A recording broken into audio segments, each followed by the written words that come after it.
75 సంవత్సరాల క్రితం తప్పిపోయినటువంటి విమాన శకలాలైతే ఇప్పుడు కొత్త టెక్నాలజీతో గుర్తించారు.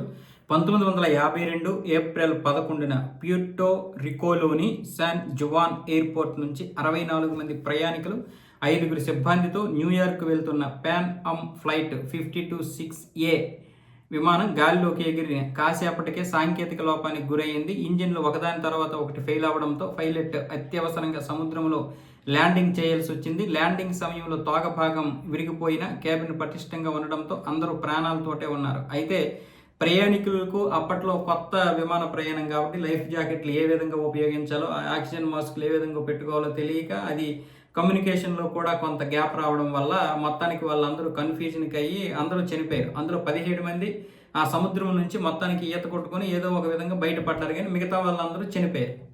అది అప్పట్లో పెద్ద సంచలనం. ఆ తర్వాతే ఈ విషయాల గురించి, అంటే ఫ్లైట్లో ఉన్నటువంటి ఆక్సిజన్ మాస్కుల గురించి, ఈ సెక్యూరిటీ గురించి చాలా కఠినమైనటువంటి నియమాలు తీసుకొచ్చారు ఆ ఫ్లైట్ తర్వాత.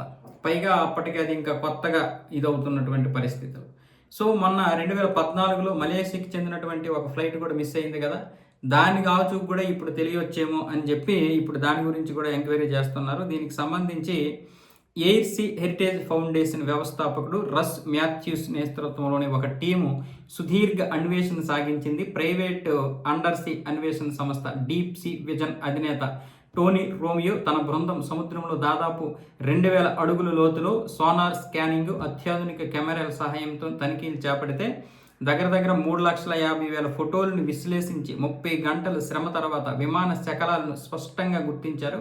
విమాన రెక్కలపై ఉన్న PAA ఆనవాళ్లు, బ్లూ గ్లోబ్ లోగో ఆధారంగా అది 1952 నాటి విమానమేనని నిర్ధారించారు. విమానాన్ని బయటికి తీయకుండా ఆ ప్రాంతాన్ని స్మారక ప్రదేశంగా ప్రకటించేందుకు చర్యలైతే చేస్తున్నారు. ఇందుకని ఇప్పుడు బీజింగ్ వెళ్తూ అదృశ్యమైనటువంటి మలేషియా ఎయిర్లైన్స్ MH370 వెతకడానికి కొత్త ఉత్తేజాన్ని ఇచ్చిందని వీళ్ళైతే ఇప్పుడు ప్రకటన చేస్తున్నారు. బహుశా ఈ విమాన శకలాల గురించి అని కనీసం తెలిస్తే ఒక మిస్టరీ వీడే అవకాశాలు అయితే ఉన్నాయి. ఒక మిస్టరీ వేయడానికి 74 సంవత్సరాలు.